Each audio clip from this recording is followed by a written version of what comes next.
ब्रह्मीभूत योगीराज हंसतीर्थ स्वामी महाराजाय नमो नमः. अंबेचा उदयोस्तु बोल भवानी की जय. सिद्धनाथ महाराज की जय. श्री श्रीराम महाराजाय नमो नमः. तो आर्य तो आर्य नमस्कार मंडळी. मी श्रीकांत भास्करराव गोंधळेकर आणि हे श्री महेश अनंतराव अभ्यंकर. 19 मार्च 2008 ते 10 जून 2008 या 86 दिवसात आम्हाला नर्मदा परिक्रमा घडली. जून 2008 10 जून 2008ला परिक्रमेचा तपपूर्ती झाली. त्यानिमित्ताने एखादा छोटासा तपपूर्ती सोहळा घ्यावा असं बरेच दिवसापासून मनात घाटत होतं. पण या लॉकडाऊनच्या काळात ते कसं जमावं ही शंका मनात होती. काल सकाळीच संगीत वात्सल्य स्वरांगण संस्थेचे श्री राजू बुडकुले, श्री रवी कसबेकर आणि अकोल्याचे ख्यातनाम बासरीवादक श्री राजू जोशी हे तिघंजणं मला सकाळी फिरायला निघालो असताना भेटले आणि म्हणाले की तुमच्याशी थोडंसं बोलायचं आहे. घरी आलो आम्ही तर त्यांनी ही संधी उपलब्ध करून दिली.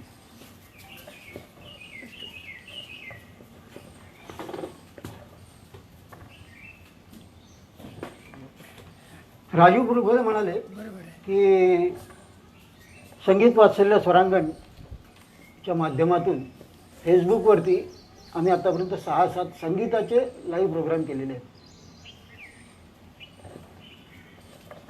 तर तुमचा नर्मदा परिक्रमेवरचा एखादा कार्यक्रम आम्हाला द्यावा. त्यांनी असं म्हटल्यानंतर मला नर्मदेच्या कार्याची, नर्मदा कसं काम करून घेते त्याची प्रचिती आली. तपपूर्ती सोहळा करावा असं मनात असतानाच नर्मदेनीच ही संधी उपलब्ध करून दिली. तर मित्र हो, 1982-83 मध्ये वाशिमचे परमपूज्य पंडित काका धनागरे यांची अकोल्याला 3 व्याख्यानं झाली होती. त्यांच्या व्याख्यानाची मोठी गंमत आहे. त्यांनी 3 वर्ष 3 महिने 13 दिवसाची शास्त्रोक्त परिक्रमा केल्यानंतर त्यांना तपश्चर्या नर्मदेवर करायची होती. अर्थात 12 वर्षाची पूर्ण परिक्रमा त्यांना तिथे करायची होती. पण त्यांचे सद्गुरू श्री नाना महाराज सराणेकर यांनी त्यांना अनुमती दिली नाही. ते त्यांना म्हणाले की तुला समाजात काम करायचं आहे तेव्हा तू या भानगडीत काही पडू नकोस आणि आता जे काय करशील ते समाजासाठी कर. तेव्हा त्यांनी फक्त महाराजांकडून एक अनुमती मागून घेतली की पुढची 12 वर्ष मी देहाने जरी नर्मदेवर नसलो तरी मनाने विचाराने नर्मदेवरच असलो पाहिजे अशी माझी इच्छा आहे. तेव्हा आता पुढची 12 वर्ष मला जिथे कुठे काही बोलायची संधी मिळेल ते मी फक्त नर्मदेवर बोलीन. आणि त्यातली 2 व्याख्यानं आपल्या अकोल्यात झाली होती. ती व्याख्यानं ऐकण्याचा योग आला आणि खऱ्या अर्थाने नर्मदा परिक्रमेचं स्फुल्लिंग तेव्हा जागवलं. नर्मदा परिक्रमेचं स्फुल्लिंग तेव्हा जागलं. पण नर्मदा परिक्रमा घडायला प्रत्यक्ष 2008 पर्यंतचा कालावधी जावा लागला. आपल्या कार्यक्रमाचं शीर्षक नर्मदा परिक्रमा अनुभूती प्राककथन असं असल्यामुळे आणि आमचे मित्र ज्येष्ठ रंगकर्मी श्री दिलीप देशपांडे यांच्याशी काल झालेल्या चर्चेत त्यांनी सांगितलं होतं, ते बोलले होते की नर्मदा परिक्रमा कशी असते, काय असते, तिची कारणं किंवा ती करण्याच्या अटी आणि किती पद्धतीने कोणत्या कोणत्या पद्धतीने परिक्रमा होते, ह्या सगळ्या गोष्टी सांगण्याच्या भानगडीत न पडता तुम्ही नर्मदा परिक्रमेत आलेले अनुभव आणि अनुभूती ह्या ऐकण्यात लोकांना जास्त रुची राहील. तेव्हा त्यांच्या सूचनेला मनात ठेवून मी या आजच्या कार्यक्रमाला सुरुवात करतो. सगळ्यात पहिली अनुभूती ही आहे की नर्मदा परिक्रमेला जायचं असं मी ठरवलं. हे ठरवायला 1982 ते 2008 इतका मोठा कालावधी जावा लागला. म्हणजे जवळपास 26 वर्ष प्रत्यक्ष परिक्रमा घडायला लागली. 26 वर्षानंतर नर्मदेनी हा योग आणून दिला. आणि सगळ्यात पहिली अनुभूती किंवा प्रचिती जर म्हणायची असेल तर मी परिक्रमेला जायचं निश्चित केल्यानंतर तेव्हा मी कामावर हजर होतो. कामावर हजर असताना नर्मदा परिक्रमेसाठीच म्हणून एक सुट्टीचा अर्ज त्या ठिकाणी दिला. पण नर्मदेची इच्छा नव्हती की मी परिक्रमा त्यावेळेला करावी. त्यामुळे 2दा-3दा अर्ज देऊनही तो अर्ज नाकारण्यात आला. आणि शेवटी 19 मार्च ही माझी जन्मतिथी असल्यामुळे मी त्यावेळेला असं ठरवलं की काहीही हो, शेंडी तुटो व पारंबी, पण आता परिक्रमेला निघायचं म्हणजे निघायचं. म्हणून शेवटी साहेबांना सांगितलं की मी 19 मार्च नंतर कार्यालयात राहणार नाही, तुम्ही तुमचं बघून घ्या. आणि मी जायला निघालो. जायला निघत असतानाच वडिलांची अशी इच्छा होती की यांनी एकट्याने परिक्रमेला जाऊ नये.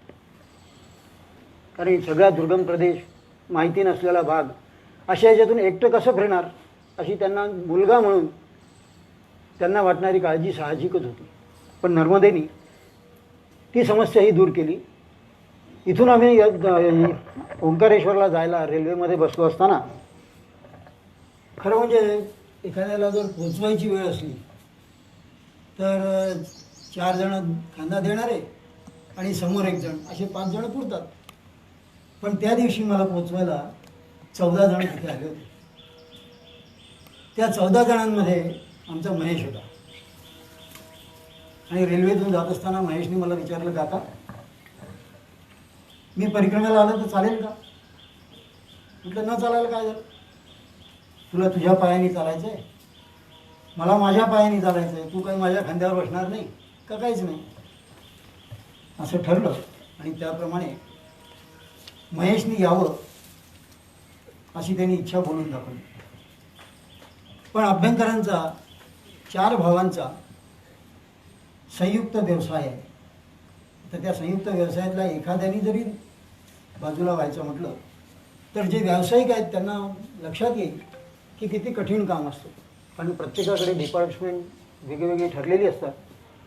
महेशकडे पॅकिंग डिपार्टमेंट होतं, सुधीरकडे प्रोडक्शन होतं, किशोर आणि बापू म्हणजे सुनील अभ्यंकर हे मार्केटिंग बघायचे. सुधीरने कितीही चांगला माल तयार करून दिला तरी तो प्रेझेंटेबल मॅनरमध्ये जर का मार्केटला आला नाही, पॅक झाला नाही तर काय फायदा. शेवटी महेशने त्याला फोन लावला. सुधीर जरी नंबर 2चा असला तरी सगळे अधिकार निर्णयाचे हे सुधीरकडे आहेत. त्याच्यामुळे ते सुधीरशी फोनवर बोलला. साधारणपणे 5 तासपर्यंत ते बोलणं चालू होतं.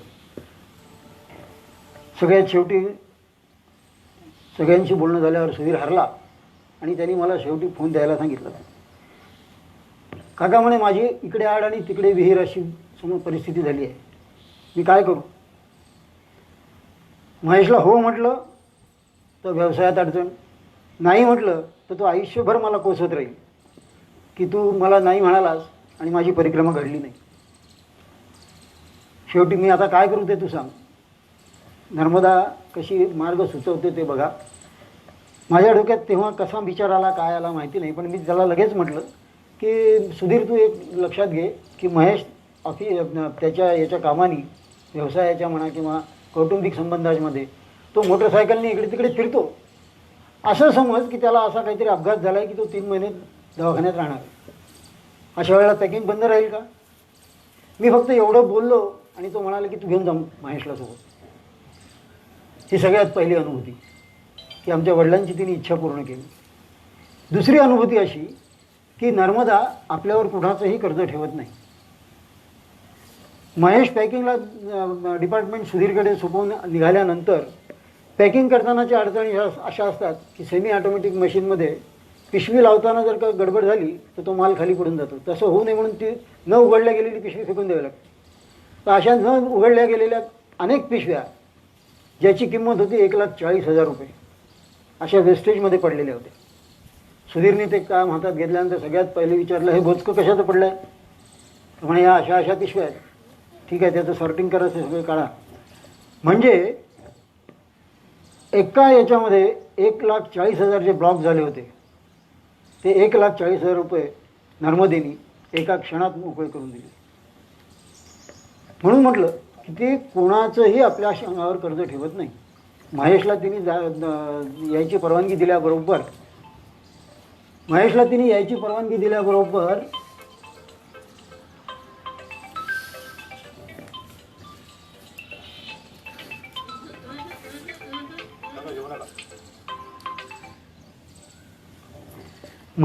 यायची परवानगी दिल्याबरोबर तिने त्यांचे ब्लॉक झालेले 1,40,000 रुपये मोकळे करून दिले. झालं. आम्ही ओंकारेश्वरला पोहोचलो. तिथे पोहोचल्यानंतर श्रीराम महाराजांच्या आश्रमात नावघाट खेळीला तिथे मुक्कामी गेलो. मुक्कामी गेल्यानंतर श्रीराम महाराजांच्या पत्नी जानकीताई त्या तिथे होत्या. महाराज काही कारणाने बाहेरगावी गेलेले होते. त्यांना सांगितलं की अशी अशी महेशची इच्छा आहे, तर काय करावं. कारण महेश अगदी सोडायला म्हणून आलेला होता, त्याच्याजवळ कुठलीही तयारी नव्हती. आईसाहेबांनी महाराजांचं धोतर आणि उपरणं महेशसाठी काढून दिलं. यापेक्षा मोठी आणखीन कुठली अनुभूती असणार आहे. भविष्यात जे त्याला गुरु म्हणून लाभणार आहेत त्यांची वस्त्र परिक्रमेसाठी त्याला मिळाली होती. पहिला दिवस आमचा सुरू झाला.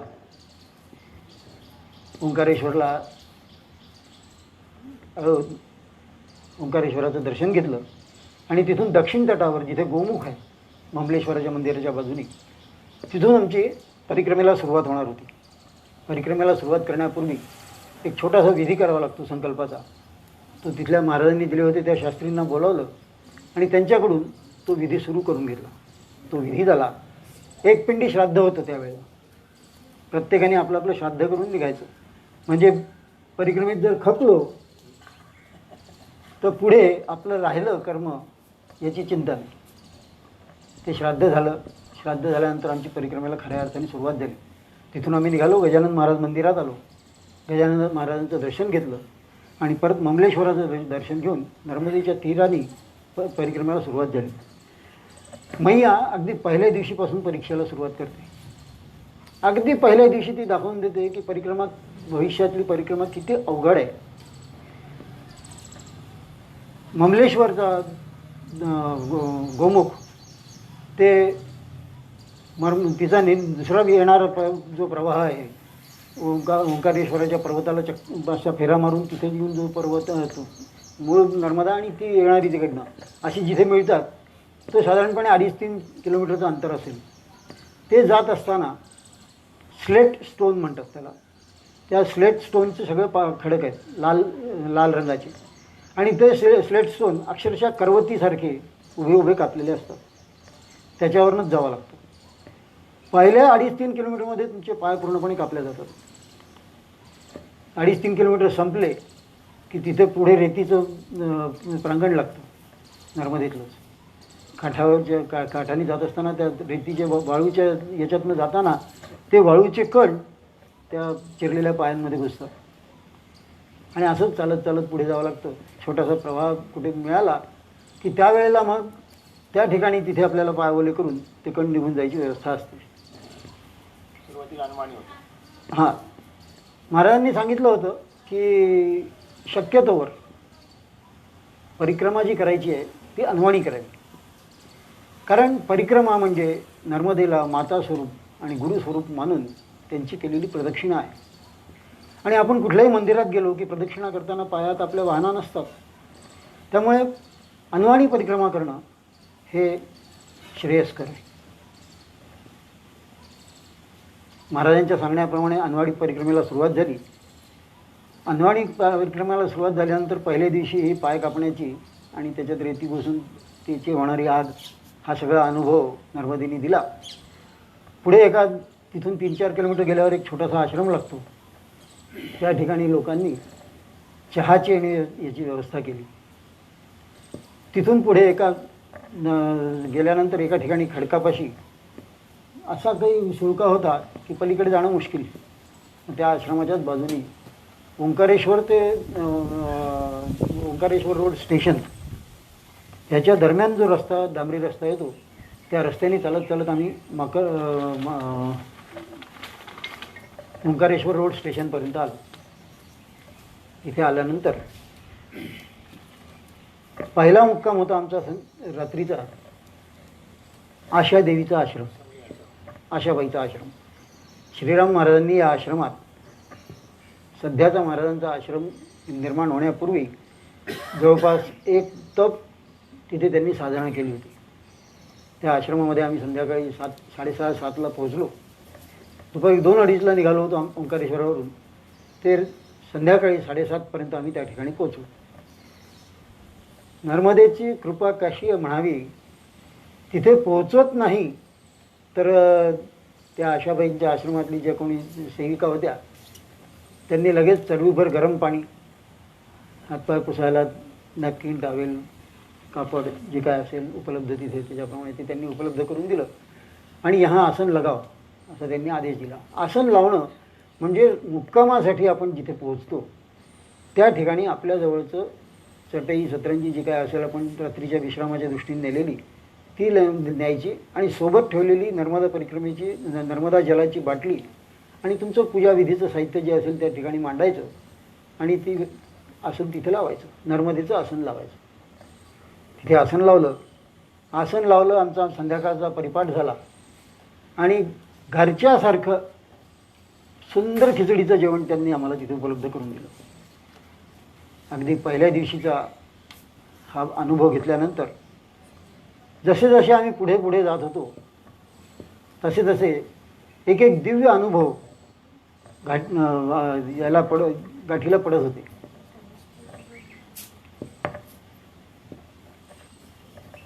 एका आश्रमामध्ये पोचलो. तिथे पोचल्यानंतर ते महाराज सर्वसाधारणपणे नर्मदेच्या तीरावरती गांजा हा सर्रासपणे वापरला जातो. त्या आश्रमात पोचलो.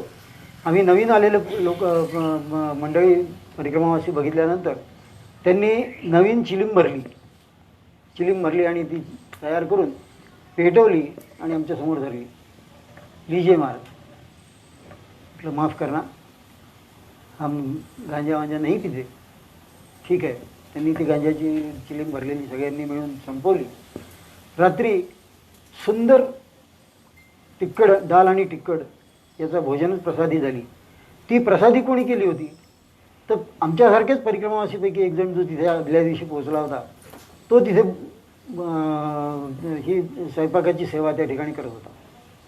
पाक सेवा जी होती ती तो करत होता. तिथून करता करता पुढे आलो. एक बलगाम नावाचं गाव लागतं. त्या ठिकाणी आज भारतात जितक्या ठिकाणी जी काही याची शिवलिंग दिसतात नर्मदेतली ती सगळी तिथून उत्पन्न होतात. त्या ठिकाणच्या दगडाचं नर्मदेच्या प्रवाहाचं हे वैशिष्ट्य आहे की तिथे जो दगड फिरतो प्रवाहामध्ये त्याला अक्षरशः त्या शिवलिंगाचं हे प्राप्त होतं रूप. काढलेला दगड बाहेर काढला जातो. त्याला आणखीन आर्टिफिशियली मॅन्युअली तयार करतात. त्या दिवशी आम्ही तिथे बघितलं एक 12 फुटाचं शिवलिंग तिथे तयार होतं. अर्ध्या फुटापासून साधारणपणे 2-2.5 इंचाच्या शिवलिंगापासून तर 12 ते 18 फुटापर्यंत तुम्हाला पाहिजे त्या आकाराचं शिवलिंग त्या ठिकाणी ते तयार करून देतात. एक शिवलिंगाचं काम तिथे चालू होतं. तो कारागीर त्या शिवलिंगावर पाय ठेवून ते तराशायचं काम करत होता. मला त्यावेळेला विसोबा खेचराची आठवण झाली. करता करता पुढे जाता जाता एक कठोरा नावाचं गाव लागलं. त्या कठोरा नावाच्या गावी आम्ही पोहोचलो. तिथे हिमालयातून त्या ठिकाणी आलेले एक संन्यासी ब्रह्मचारी व आश्रम करून वास्तव्याला होते. त्या वास्तव्यामध्ये त्यांनी आम्हाला बऱ्याचशा आयुर्वेदाच्या खूप चांगल्या चांगल्या टिप्स दिल्या आणि त्यांनी तिथून हिमालयातला म्हणजे ऋषिकेशचा त्यांचा आश्रम सोडून का आलो याचं कारण सांगताना असं नमूद केलं की त्यांचे जे गुरु होते ते गुरु कालवश झाले आणि मग कालवश झाल्यानंतर त्या आश्रमात सगळी अनागोंदी झाली, म्हणून मग त्यांना तिथून बाहेर पडावं लागलं. ते तिथून बाहेर पडले. ते नर्मदेच्या किनाऱ्यावर कठोरा या गावी येऊन त्यांनी आश्रम बांधला आणि परिक्रमावासींची सेवा करत ते तिथे राहतात. आणि पलीकडच्या तीरावर कुक्षी म्हणून जे गाव लागतं त्या कुक्षीच्या आधी मांडू लागतो. त्या मांडूच्या खाली एक गाव आहे, आज नाव विसरलो, 12 वर्ष झाली परिक्रमेला. त्या गावात तिथे त्यांचा आयुर्वेदिक दवाखाना चालतो. तर त्या दिवशीचा मुक्काम तिथे झाला आणि पुढे गेल्यानंतर एका गावाला एक पत्थर का घाट असं तिथलं स्वरूप आहे. त्या ठिकाणी आम्ही मुक्कामाला पोहोचलो. नर्मदेचा तेवढाच भाग फक्त असा आहे की तो एक पाषाणाच्या बाजूनी ती नर्मदा जाते आणि लोकांना तिथे आंघोळीसाठी किंवा याच्यासाठी स्नानासाठी व्यवस्था व्हावी म्हणून कोणातरी शासकांनी त्यावेळेच्या त्या दगडामध्ये पायऱ्या करून तिथे तो एका दगडातला घाट बांधून घेतलेला आहे. तिथे एक आश्रमही आहे. त्या आश्रमामध्ये एक 96 वर्षाचे म्हातारे बुवा ते तिथे वास्तव्याला होते, सेवेला होते. आम्ही तिथे पोहोचल्याबरोबर त्यांना म्हटलं हम परिक्रमावासी है असं म्हटल्याबरोबर ते अंगावर खेकसले. वो तो दिख ही रहा है, वो क्या आपको बताना पड़ता. मतलब हम यहाँ मुकाम कर सकते क्या आज, उसी के लिए आश्रम बना है. एक शब्द धड बोलत नव्हता. त्याला नंतर विचारलं की म्हटलं भोजन की क्या व्यवस्था हो सकती है असं विचारल्याबरोबर तो म्हणाला कंडीकुडी लेके आओ. कंडीकुडी म्हणजे वाळलेल्या काटक्या आणि रानशेण्या. ते एवढ्यासाठी बघतात की यांच्याजवळ कुठलं मागच्या आश्रमातून मिळालेला जर का काही भोजनाची सामग्री असेल तर हे घेतील किंवा आपल्याजवळचा घेतलेला शिधाटा पुढे घेऊन जातील. असं होऊ नये म्हणून ते आधी सांगतात कुंडीकुडी लेके आओ. शेवटी मी आणि महेश दोघे जण बाहेर पडलो. रानशेण्या आणि हे काटक्या गोळ्या केल्या, तिथे घेऊन आलो. आम्ही रानशेण्या आणि काटक्या गोळ्या केलेल्या हे पाहिल्यानंतर त्याला शाश्वती वाटली की नाही हे आता इथे भोजन करणार आहे. भोजन करणार आहेत म्हटल्यानंतर त्यांनी सदाव्रत द्यायचं कबूल केलं.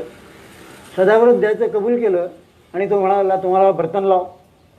सदाव्रत म्हणजे साधारण हे कच्चा शिधा आटा देतं. हां, जे काही आपल्याला एका वेळेच्या स्वयंपाकाला लागतं ते गहू तांदूळ किंवा आटा तांदूळ, खिचडीच्या हिशोबाने डाळ, तेल, मीठ, मोहरी, तिखट असं एका वेळेच्या स्वयंपाकाला लागणारी पूर्ण व्यंजनं ही त्या शिध्या आट्यामध्ये दिल्या जातात. आपणही लक्षात ठेवायला पाहिजे की आपल्याला जेव्हा कुठे शिधा आटा द्यायचा असतो तेव्हा त्या शिध्या आट्यामध्ये एक वेळचा स्वयंपाक होईल अशी सगळी व्यंजनं दिली पाहिजे. ही शिकवण आम्हाला त्या शिध्या आट्यातून मिळाली. तो शिधा आटा द्यायला त्यांनी बर्तन लाव म्हटल्याबरोबर आम्ही म्हटलं हमारे पास कुछ भी नहीं है. थाली लाओ, थाली भी नहीं है. ऐसे कैसे परिक्रमावासी हो, कुछ भी सामान नहीं रखते.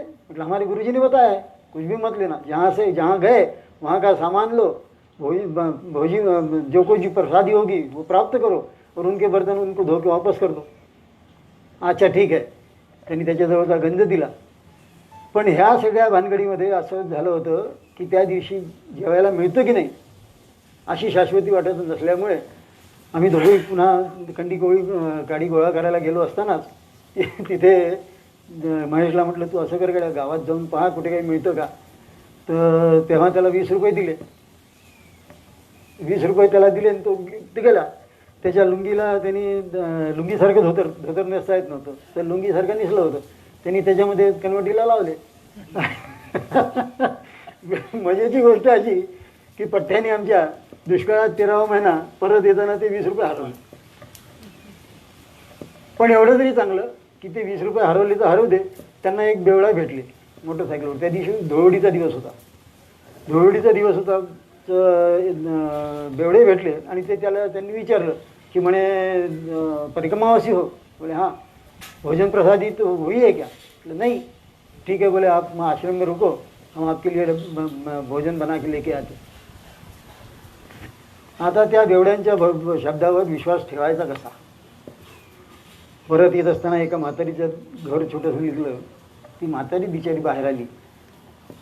पंडित जी, आप चिंता न करो, आज होली का दिन है, आपको मीठा खिलाऊंगी. असं म्हणून आप आश्रम में जाओ, आपके लिए बहू के साथ या पोती के साथ में आपके लिए व्यवस्था करती हूँ. आम्ही आश्रमात परत आलो. आश्रमात आल्याबरोबर तो म्हातारा पुन्हा हजर. बर्तन लिहाव. बर्तन नाही, त्याच्याजवळचं बर्तन घेतलं. त्यांनी खिचडीसाठी डाळ तांदूळ दिले.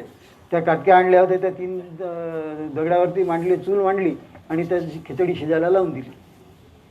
जिथे एका वेळच्या भोजनाची एका माणसाच्या सोय होते की नाही अशी शंका वाटत होती, त्या ठिकाणी ते बेवड्यांनी पण डबा घेऊन आले. त्या म्हातारीने पण शिऱ्याचा डबा पाठवला. ही नर्मदेची लीला आहे. जिथे एक वेळचं भोजन मिळेल की नाही अशी आशंका होती, त्या ठिकाणी 4-4 जणांचे डबे तिथे हजर झाले. शेवटी परिक्रमावासी असतातच याच्यामध्ये आलेले. तर बाकीच्यांना सगळ्यांना विचारलं आणि अंगत पंगत करून आम्ही त्या दिवशीचा तो दिवस आम्ही आनंदात साजरा केला. धुळवडीचा दिवस होता. चालत पुढे आलो. तर पुढे चालत असताना गंमत अशी होते की एखाद्या वेळेला आपण रस्ता विसरू नका बाबा अशी आपल्याला शंका येते.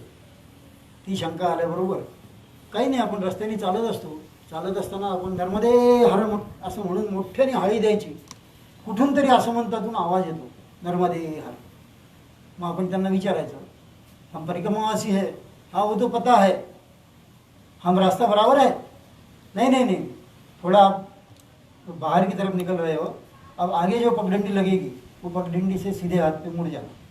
असं सांगून आपल्याला जर आपण रस्ता चुकलो असलो तर नर्मदा आपल्याला योग्य रस्त्याला लावण्याची पण व्यवस्था करते. काहीही काळजी करायची गरज नाही. आता मी तुम्हाला गंमत मगाशी सांगितली की ते 20 रुपये हरवले. ते 20 रुपये हरवले त्यावेळेची कशी घटना घडली, ती मजेशीर घटना आता महेश तुम्हाला सांगेल. काका म्हणे काहीतरी घेऊन ये. म्हटलं काय तिथे काय मिळते काय नाही.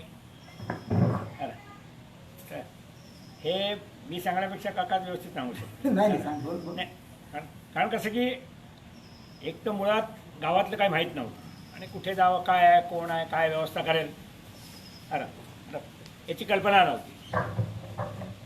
साधारण तिथे गेल्यानंतर नाही बा आपल्याला 2 जणांना विचारून काय मिळू शकते, काय दुकान कुठे आहे, काय आहे हे. तिथे गेल्यानंतर तिथे त्यांनी हे बा थोडासा दाहिने मोडो, पे आपको दुकान मिल जाएगी. अरे या हिशोबाने मग तिथे गेल्यानंतर त्यांनी ते पण त्या दुकानात पोचल्यानंतर तिथे अशी काही जी वस्तू जे घ्यायचं होतं ते तर घेतलं, पण त्याला पैसेच द्यायला जेव्हा कंपनीचं द्यायचे पैसे खोचले होते ते मिळालंच. त्याला जेव्हा पाहायला गेलो तर तेव्हा ते पैसे काही नव्हते. तेव्हा असं म्हटलं की नाही बाबा, त्याला असं म्हटलं की नाही बाबा भाई साहब परिक्रमा वाचू पैसे तो नाही आहे.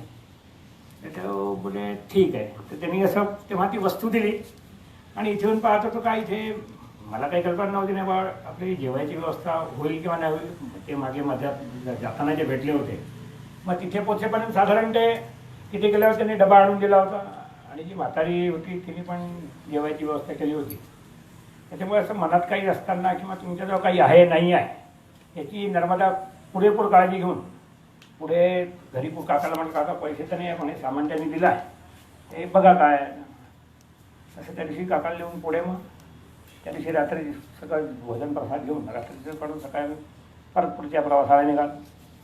आणि साधारण मग आम्ही रोज साधारण सकाळी 4:30 वाजता उठल्यानंतर आणि उन्हाळा दिवस असल्यामुळे साधारण 5:15 पाऊलवाट दिसायला जेव्हा सुरुवात होते, पगडंडी हिंदीमध्ये किंवा परकीय भाषेत पगडंडी म्हणतात, तर साधारण 5:30 वाजता निघायला सुरुवात करायचो. आणि सुरुवातीला सकाळी कसं की जो जोश किंवा आराम केलेला असतो त्याच्यामुळे साधारण पहिल्या तासात 6 किलोमीटर आणि अंतर आमच्या दोघांचं साधारण अर्धा ते पाऊण किलोमीटर किंवा 1 किलोमीटर म्हटलं तरी चालेल. आणि साधारण तासभराने कुठे भेटायचं काय, जिथे झाडाखाली कुठे थांबले.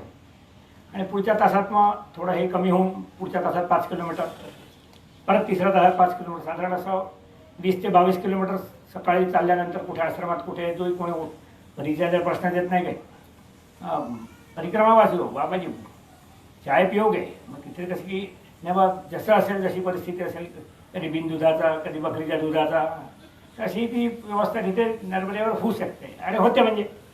आणि साधारण असं चालल्यानंतर साधारण 11-11:30 वाजता जिथे असं पुढच्या आश्रमाची तशी कल्पना होतीच नाही बाबा, साधारण 20 किलोमीटर चालल्यानंतर. आणि परिक्रमेत असताना साधारण 3050 किलोमीटरमध्ये तुम्हाला 300 ते 350 आश्रम नर्मदेवर आहे. आणि तिथून तुम्हाला कमीत कमी निवासाची व्यवस्था तरी तिथे होईल, भोजन प्रसादी ती जशी तिथली परिस्थिती असेल या हिशोबाने तिथे साधारण गेल्यानंतर आश्रमात सकाळी थांबल्यानंतर 11:30-12 वाजता पुढचं हे करून नाही बाब तिथे व्यवस्था काय आहे बघून साधारण मग पुढे दुपारी ऊन थोडं कमी झाल्यानंतर 3-3:15 वाजतानंतर परत चालायला सुरुवात करायची. आणि साधारण 6:30-7 पर्यंत परिक्रमेचा नियम आहे साधारण सूर्योदय ते सूर्यास्त या वेळेमध्ये तुम्ही साधारण कसंही करून 35 ते 40 किलोमीटर कमीत कमी. आणि असं चाललं असतं मग ज्या दिवशी असं हे झालं तर साधारण 45 किलोमीटर एक दिवस आम्ही सगळ्यात जास्त चाललो होतो. तर त्या याच्यात असं एक दिवस म्हणजे सुरुवातीला तर आठवत आणि नंतर तर दिवसही नव्हतं आठवत नाही, आज वार काय आणि तारीख काय आहे तेही माहीत पडायचं काम नाही. आणि पुढे नर्मदेवर चालत असताना इथे तुम्हाला अनोळखी असं कोणी असू द्या, पण तिथे तुमची व्यवस्था ते किंवा चुकीचा मार्ग सांगणार नाही किंवा असं तिथे तुम्हाला त्रास देणार नाही. फक्त शूलपाणीच्या झाडीमध्ये जी लूट प्रकार जो आहे तोही आमचा अनुभव खूप चांगला आहे, तो काका सांगतो.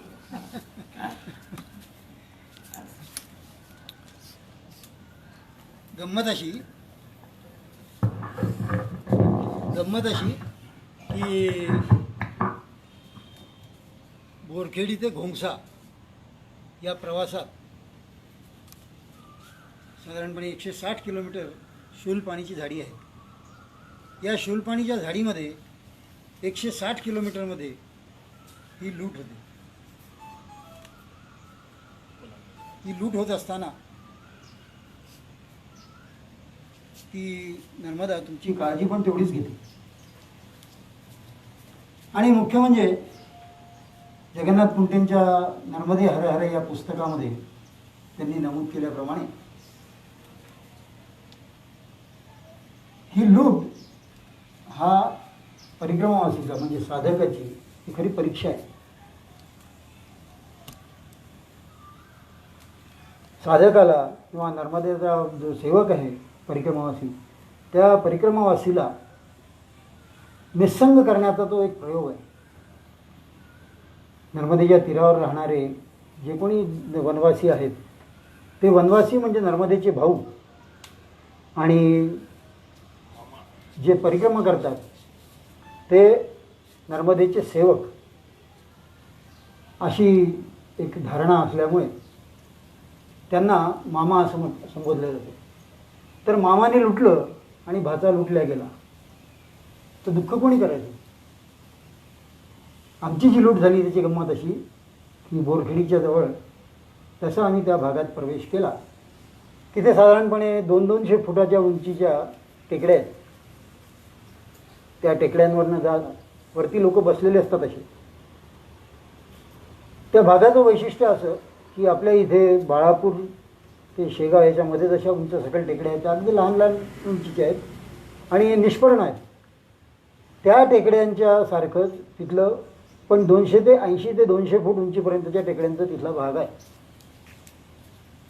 तिथे गेल्यानंतर ती मुलं तिथे एक म्हातारा आणि 4-5 मुलं तिथे बसलेली होती. त्या मुलांनी बघितल्यानंतर त्यांना विचारलं, हम बस सही रास्ते पे है? हाँ हाँ बोले, आप एकदम सही रास्ते में हो, चिंता न करो. लेकिन आप कहाँ जा रहे हो? परिक्रमावासी हो ना, दान करो, धर्म करो, पुण्य करो, हमें भी दे दो. असं म्हटल्यानंतर त्यांना सांगितलं आम्ही की नाही हमारे पास तो कुछ भी नहीं है, लगे तो देख लो. त्यावेळेला माझ्या हातात एक गोल्डन पॉलिशचं ते टायटनचं घड्याळ होतं. त्याला माझ्या हातात ते घड्याळ दिसलं. बोले हमारी घडी पहन के कहाँ जा रहे हो? म्हटलं तुम्हारी आहे तो निकाल लो. आणि ती उलट्या क्लिपची अशी घड्याळ असते. त्या जंगलातल्या त्या आदिवासी पोरांनी माझ्या अंगाला स्पर्श न होऊ देता ती क्लिप काढली, ते घड्याळ घेतलं आणि तेवढं घेऊन आम्हाला मोकळा रस्ता करून दिला. तात्पर्य काय की तो जो भाग आहे तो अतिशय उघडा बोडखा डोंगरांचा, 200 ते 2000 फूट उंचीचे डोंगर आहेत. आणि त्या डोंगरांवर ते आदिवासी माणकर जातीचे लोक राहतात. ते गोंड किंवा माडिया या जातीचे लोक तिथे नाही. माणकर नावाची ती एक वनवासी जात आहे.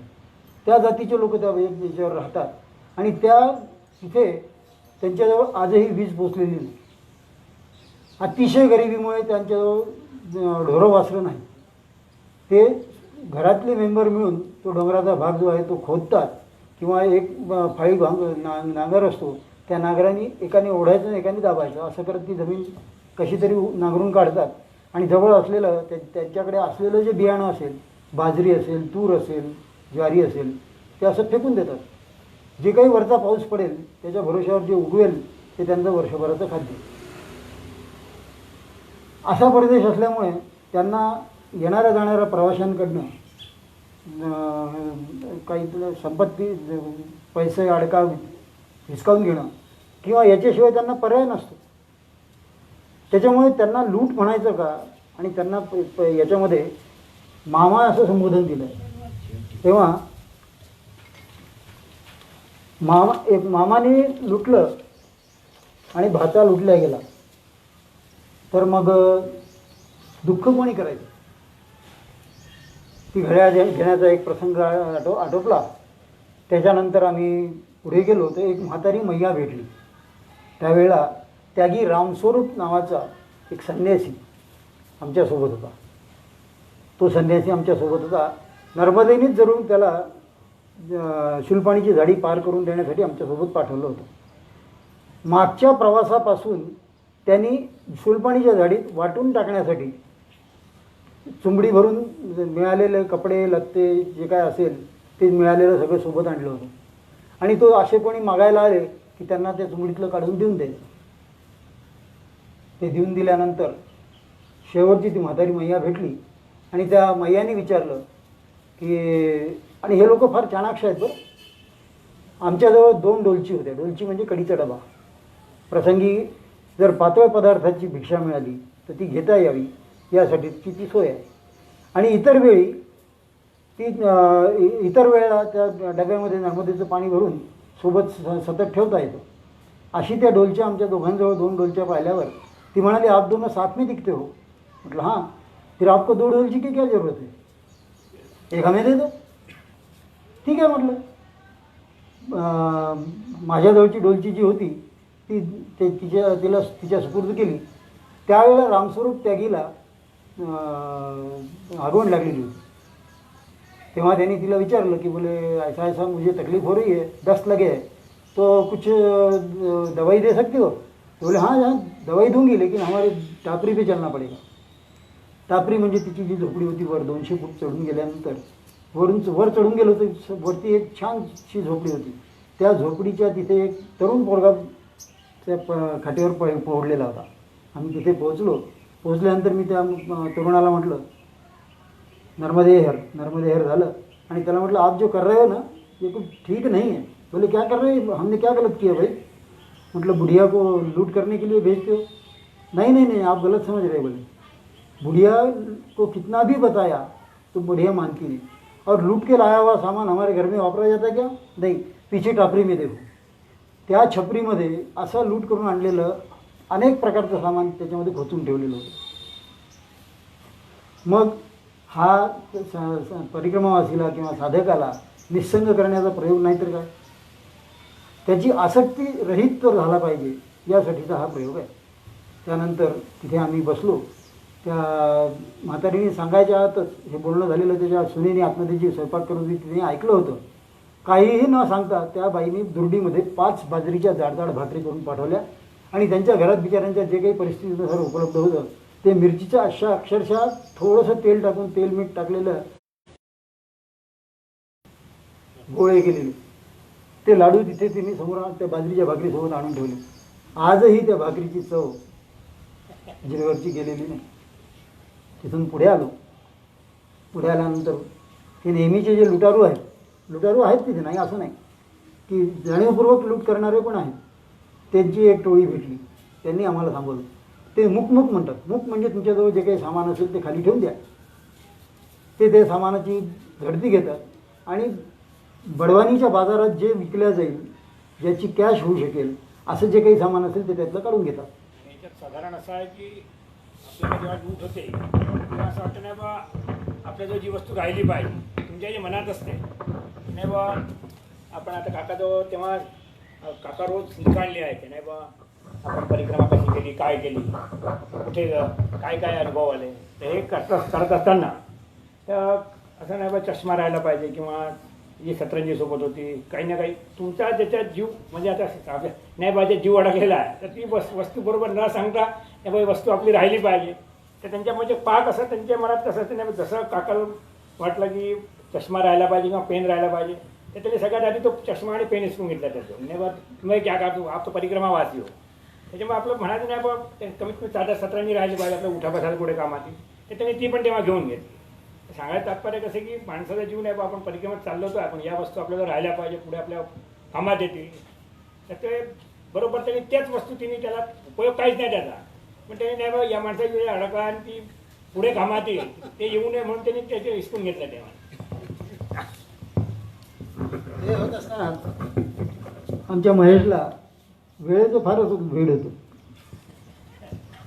किती वाजले कुठेही गेला की त्याचा पहिला प्रश्न असायचा काका किती वाजले. त्याच्यामुळे त्याला घड्याळाचा फार अडचण जायची. जेव्हा ते कागदी बोरखेडीला पहिल्यांदा जेव्हा घड्याळ त्यांनी काढून घेतलं त्याच्यानंतर किती वाजले हे समजायला मार्गच राहिला नाही. त्याच्या अशा परिस्थितीमध्ये किती वाजले हे विचारायचं साधन गेल्यामुळे महेशची फार पंचायत व्हायची. आणि हा याचा प्रयोग असल्यामुळे परिक्रमावासीला अनासक्त करण्याचा प्रयोग असल्यामुळे त्यांनी ज्या आवश्यकतेच्या गोष्टी होत्या आमच्या असं आम्हाला वाटत होतं की आपल्याजवळ हे असावं तेवढ्याच त्या वस्तू त्यांनी बरोबर काढून घेतल्या. करता करता पुढे एक सादरी पहाडी नावाचा भाग लागतो. ती सादरी पहाडी ओलांडली की मध्ये झरकल नावाची नदी लागते. ती सादरी पहाडीची आणि झरकल नदीची जी उंची आहे त्या ठिकाणी सादरी पहाडीला 6 जसे सातपुड्याचे पुढे आहेत 7 तसे सादरी पहाडीचे 6 पुढे आहेत. 2000 फुटापर्यंत उंचीचे ते डोंगर आहेत आणि अशी खडी चढाई सरळ चढावं लागतं आणि उतरतानाही तितकंच सरळ. तर त्यावेळेला आम्ही 3 जण होतो. 3 जण पुढे सरकत होतो. भाव तसा देव याची अनुभूती त्या ठिकाणी आम्हाला आली. रामस्वरूप त्यागी पुढे होता. आम्ही तेव्हा पहाडी उतरत होतो. ती पहाडी उतरत असताना रामस्वरूप त्यागी पुढे होता. त्याच्या हातामध्ये एक कमंडल होतं.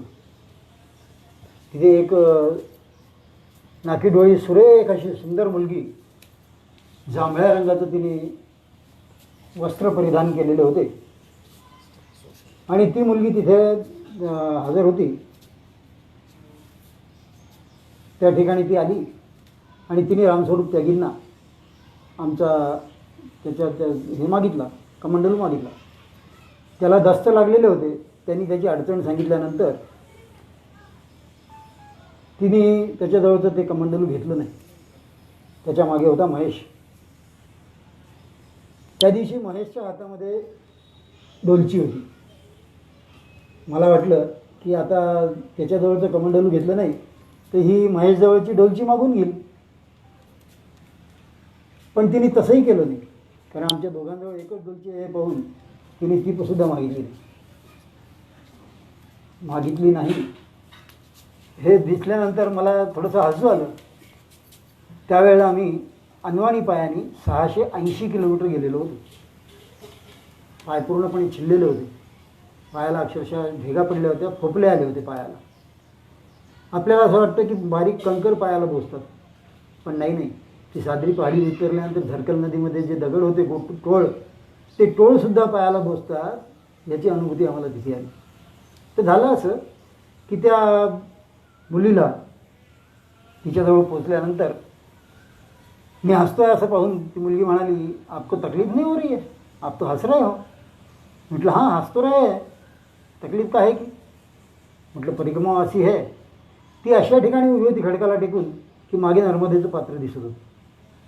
तिला म्हटलं मैया है, जैसे यहाँ तक लाया वैसे आगे ली जाएगी, हमने क्यों चिंता करना. त्याच वेळेला असं पहिल्यांदा तिला दुरून बघितल्याबरोबरच मला असं जाणवलं की हे मानवी स्वरूप नाही. प्रत्यक्ष नर्मदा तिच्या रूपाने त्या ठिकाणी आलेली होती. तिच्यापर्यंत पोहोचलो. तिच्या पायाला वाकून नमस्कार केला.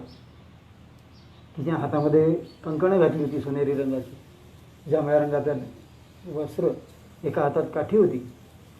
आणि ती मोठ्या हसत हसत म्हणाली, हरकत नहीं बोली, आप नीचे जाओ, नीचे खोदड़े में, खोदड़ा म्हणजे दरी, खोदड़े में एक दुकान है, उसको हमारा नाम बोलना, वो आपको चप्पल दे देगा. परिक्रमेला निघताना संकल्प सोडला की सगळ्यात पहिलं काय काम करायचं असतं ती बुद्धी तिला गहाण टाकायची असते. हे असं का घडतं आहे ही शंकाच मनात येऊ द्यायची नाही. ती म्हणाली की त्या खोदरे में दुकान है, उसको चप्पल मांग लेना, वो दे देगा. असं तिने म्हटल्याबरोबर मला थोडंसं डोक्याला मुंग्या आल्यासारखं झालं की आपण जर असं एखादा कोणी आपल्या दारावर आला, अनवाणी पायाने आलेला आहे, उन्हाळ्याचे दिवस आहेत, पाय भासतात त्याचे, आणि त्याला जर आपण म्हटलं की आप चप्पल नहीं पहने, ऐसा करो जठारभर चौक में जाओ, वहाँ पे दुकान है, वहाँ पे मांग लेना, वो दे देगा. तर खरंच आपल्या शब्दाला एवढी किंमत आहे का की कोणी आपण असं सांगितलं आहे म्हणून ती चप्पल देईल आणि ती फुकट? मुळीच नाही. आम्ही खाली ती दरी उतरून खाली आलो आणि त्या दरीमध्ये जसे आपल्या यात्रांमध्ये पाल लावलेले असतात तसे खताच्या किंवा याच्या प्लास्टिकच्या पिशव्यांचं 4x6चं एक छोटंसं खोपटं, त्याला म्हणायचं दुकान. त्या दुकानाच्या समोर गेलो तर त्यांनी दुकानातनंच राम पंडितजी नर्मदे हर, तिथून तुम्हाला त्या परिक्रमेमध्ये कोणीही तुमच्या नावगाव विचारत नाही, महाराज पंडित असंच संबोधन तुम्हाला ठेवलेलं असतं. त्याला कारण असतं ते हा वेश. ह्या वेशामध्ये, तापसी वेशामध्ये परिक्रमा करायची असते. असं एक थोडासा त्याला काय म्हणता येईल की संकेत आहे. तो संकेत याच्यासाठी की आपण कंपन्यांमध्ये जेव्हा पाहतो की कंपन्यांना ड्रेस कोड आहे की नाही, विशिष्ट कंपनीचा कर्मचारी आहे हे ओळखू यावा म्हणून त्या कर्मचाऱ्याला त्या रंगाचे विशिष्ट ड्रेस दिलेले असतात. तसा हा नर्मदा परिक्रमेचा ड्रेस कोड आहे. हा ड्रेस बघितल्यानंतर परिक्रमावासीच्या नर्मदा तीरावरील त्या लोकांना अशी शाश्वती मिळते की ह्या लोकांकडनं कुठलाही धोका आपल्या घराला, परिवाराला, तरी तर घरात तरण्या मुली असतील तर त्यांनाही काहीही धोका होणार नाही आणि ते निशंकपणे तुम्हाला घरापर्यंत आतमध्ये प्रवेश देतात. तर झालं असं की त्या दुकानापाशी पोहोचलो. तिथे पोहोचल्याबरोबर त्या माणसाने टुणकर उडी मारून बाहेर आला आणि आम्हाला म्हणाला की आज MP में मुकाम कर लो. वो ऊपर जो दिख रहा है म्हणजे जवळपास 200-250 फूट उंच झोपडीमध्ये, त्या झोपडीमध्ये तिथे ते घर होतं. मैं आवाज़ दे देता हूँ, वो भोजन भेज देगा, हम रात को यही मुकाम करेंगे. त्यांनी MP में म्हटल्याबरोबर आमची महाराष्ट्राची अस्मिता जागृत झाली. म्हटलं नाही ऐसा क्यों. ती सादरी पहाडीतली जी झरकल नदी आहे, ती झरकल नदी ओलांडली की आपला महाराष्ट्राचा नंदुरबार जिल्हा लागतो आणि त्यातलं एक सादरी नावाचं तिथे गाव आहे, भादल नावाचं. त्या ठिकाणी पोहोचलो. भादल MPतलं एक आणि भादल महाराष्ट्रातलं एक, अशी 2 भादल आहेत. त्या भादलमध्ये पोहोचलो. तिथे त्या पोहोचण्याच्या आधी तो म्हणाला फिर ऐसा कीजिए आप कुछ सेवा हो तो बताओ. त्यांनी सेवा हा शब्द उच्चारल्याबरोबर मतलब ऐसे लड़की वहाँ मिली थी, उसने कहा है कि नीचे खोदरे में दुकान है, उसको चप्पल मांग लेना, वो दे देगी, वो दे देगा. असं म्हटल्याबरोबर तो माणूस पटकन माझ्यासोबत आला, समोर आला. कहाँ दिखी थी बताओ. म्हणून असं मधून त्या याच्यातनं त्याला दाखवलं की तू जो पत्थर आहे ना, वो पत्थर को टिक्के खडी थी. आणि आम्ही तिथून उतरून खाली येईपर्यंत 20 मिनिटाचा कालावधी झाला होता. त्या 20 मिनिटात तिथे कोणी मुलगी नव्हती का काहीच नव्हतं. नर्मदे हार. त्यांनी ते तिकडे बघितलं, जमिनीवर डोकं ठेवून नमस्कार केला आणि म्हणाला, एवढंच म्हणाला की जब मैया ने बताया है तो अपने यहाँ चप्पल मिलेगी. असं म्हणून तो पुन्हा त्या खोपटामध्ये गेला आणि तिथे एक कार्टून पडलेलं होतं. त्या कार्टूनमधून त्यांनी हुसकून हासकून चपला काढल्या, पण त्या छोट्या नंबरच्या होत्या. त्यांनी त्या चपला पाहिल्याबरोबरच म्हणाला, बाबाजी आपको तो ये आएगी नहीं. म्हटलं नहीं आएगी तो नहीं आएगी, ऐसे ही निकल जाएंगे आगे. तो बोले नहीं नहीं, जब मैया ने बताया है तो मिलना ही चाहिए. असं म्हणून त्यांनी पुन्हा त्याच कार्टूनमध्ये बघितलं तर आमच्या पायाच्या मापाच्या अगदी 2 स्लीपरचे जोड त्यांनी त्या खोट्यातून याच्यात कार्टूनमधून काढले. आणि साधारणपणे फुकटमध्ये देणार आहे असं म्हटल्यानंतर आपली काय कल्पना राहील की तो आतमध्ये बसला आहे, ते काढतो आहे, चप्पल दिसल्याबरोबर आपल्या अंगावर फेकून देईल की पहिनो और जाओ. कारण त्याचा मुक्काम आपण नाकारलेला आहे. पण त्या माणसाने तसं नाही केलं. तो हातात चपला घेऊन आला, माझ्यासमोर उभा राहिला आणि हातातल्या चपला पायापाशी ठेवून अक्षरशः मला त्या प्रसंगात आठवला की राम आणि भरत भेटीचा प्रसंग आठवतो. तो भरत किती काकुळतीला येऊन रामाला म्हणत होता की वनवास में मत जाओ, अयोध्या आपकी राह देख रही है. तसा तो माणूस अक्षरशः हातात चपला घेऊन पायापाशी आणून त्यांनी ठेवल्या.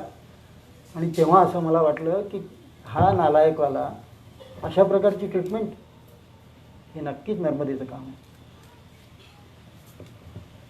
आमच्या पायापाशी त्यांनी चपला ठेवल्या, पायाला भेगा पडलेल्या, अतिशय दुखावलेले पाय. त्या चपला घातल्या मात्र जी नर्मदा जिथे भेटली होती तिथून खाली येईपर्यंत साधारणपणे ज्या उतरायला आम्हाला तास 1.5 तास लागला होता, तेवढंच अंतर वर चढायला मात्र आम्ही 15-20 मिनिटात वर बादलच्या त्या गावात पोचलो. तिथे पोहोचलो तर तिथे मोजून 5 झोपड्या, 6 झोपड्या. त्या 6 झोपड्यांपैकी एका झोपडीच्या जिथून प्रवेशाचा भाग होता तिथे एक झोपडी होती. त्या झोपडीपाशीच त्यांना विचारलं की म्हटलं अब कैसा करना, हम परिक्रमावासी है. बोले हाँ, हमने तो नीचे से ऊपर से ही देख लिया कि आप यहाँ आने वाले हो और आज मुकाम करने वाले हो. त्यांना काहीही सांगायची गरज पडली नाही. तिथे आपल्याकडे खळं करतात, त्या खळ्याची मेढ रोवलेली असते, त्या मेढीच्या भोवती सारवलेली जागा असते छान. देखिए बोले वो बच्ची को मैंने पहले ही बता दिया कि परिक्रमावासी आ रहे हैं, जगह साफ करके रखना, उनका आसन लगाएंगे. तिथे त्यांनी ती जागा स्वच्छ करून ठेवलेली होती. आम्हाला आसनं लावायची त्यांनी आज्ञा केली. तिथे जाऊन आम्ही आमची आसनं लागली. आमच्याजवळची आसनं म्हणजे काय असेल त्या दिवशी, कारण बोरखेडीच्या लुटीमध्ये आमच्याजवळ असलेली जी काही व्यवस्था होती आसनाची ती तर सगळी लुटल्या गेली होती. त्यांनी त्यांच्याच घरच्या चटया, ब्लँकेट आणि उशा असं तिथे लावून ठेवलं. कारण त्यांनी बघितलं होतं की हे लूट होऊन आलेले आहेत, तेव्हा यांच्याजवळ काहीच नाही आहे आता. तर त्यांनी त्यांच्या घरचं सामान सगळं तिथे लावून ठेवलं होतं की रात्री यांना शांतपणे झोप लागावी. आणि एक गरम चरलीभर गरम पाणी त्या ठिकाणी ठेवलेलं होतं कि आपका सब हो गया कि आप हाथ पैर धोले ना, फिर भोजन आपको मिल जाए. आमचं सगळं आटोपलं, आमचं संध्याकाळचा परिपाठ आटोपला आणि आमचं आटपत नाही तर लगेच ते भोजनाच्या थाळ्या, काश्याच्या थाळीमध्ये गरम गरम बरबटीचं उसळ आणि भाकरी असं भोजन आम्हाला त्या दिवशीचं संध्याकाळचं मिळालं. भोजन वगैरे आटोपलं, आम्ही बसलो होतो. तर म्हातारा माणूस तिथे गप्पा मारत बसला होता. हिंदीचा भाग पट्टा असल्यामुळे आणि महाराष्ट्रातला भाग आहे, पण तिथे मॅक्झिमम जास्तीत जास्त लोक हिंदीच बोलतात. तर त्या हिंदीमध्ये तो म्हणाला की देखिए बोले ये मेरे 4 बच्चे हैं, ये 4 बच्चों की 4 झुग्गी झोपड़ी है और मैं यहाँ पे रहता हूँ, हर एक का संसार अपना अपना करता है. असं म्हणेपर्यंत एका झोपडीतून एक बाई एका लहानशा मुलीला घेऊन माझ्याजवळ आली. बोले ये 3 दिन हो गए, बोले ये लड़की को ठीक नहीं लग रहा है, तिला ताप येत होता आणि अगदी मलूल झाली होती. परिक्रमेमध्ये आपल्यासोबत काही असावं औषधी म्हणून काही होमिओपॅथीच्या गोळ्या आणि त्रिभुवन कीर्ती त्याच्या गोळ्या आम्ही सोबत ठेवल्या होत्या. ती मुलगी पाहिली, साधारणपणे 3 ते 5 वर्षाची मुलगी असेल. त्या माझ्या त्या सॅकमधल्या त्या गोळ्या काढल्या, त्याच्यातली अर्धी गोळी करून 3 पुड्या तयार केल्या आणि त्या 3 पुड्या तिला दिल्या. मतलब दूध है घर में? बोले हाँ, दूध की कोई कमी नहीं है. फिर ऐसा कीजिए कि 1 कप भर दूध के साथ में उसको ये 1 गोली आप भी दे दो और फिर सवेरे और कल दोपहर में 1 गोली दे देना, उसको ठीक लगेगा. ती अर्धी गोळी तिने घेतली. तिला त्याला हेही सांगितलं कि इसको ये गोली देने के बाद में बहुत पसीना छूटेगा, इसको ढक देना, इसके आम तो उड़ने के लिए कुछ कंबल या दरी डाल देना कि ये इसको पूरे तरह से पसीना निकल जाना चाहिए. असं म्हणून खरोखर इतका त्या त्रिभुवन कीर्तीचा चांगला उपयोग होतो की ती त्या मुलीला गोळी दिली. दुसऱ्या दिवशी सकाळी पहाटे ती मुलगी खेळत खेळत बाहेर आली. 3 दिवसापूर्वी जी मलून पडलेली मुलगी होती ती खेळत खेळतच बाहेर आली. गंमत अशी होते की आपल्याकडे बुवाबाजी कशी फोफावते हे या घटनेतून आपल्याला दिसून येतं. आम्ही तिथे पोचलो, लगेच त्यांच्या 4ही भागातले लोक, बायका, पोरी, तरुण पोरं बाहेर आले. सकाळी आम्ही निघायची तयारी, त्याच्यात ते जवळ आले. बोले फलाना ये नहीं सुनता, वो ये वो नहीं सुनता, वो हरदम क्रिकेट करते रहती है, इसको ये होते रहता है, उसको वो होते रहता है. मतलब देखिए आप, हम लोग भी आपके जैसे संसारिक ही है.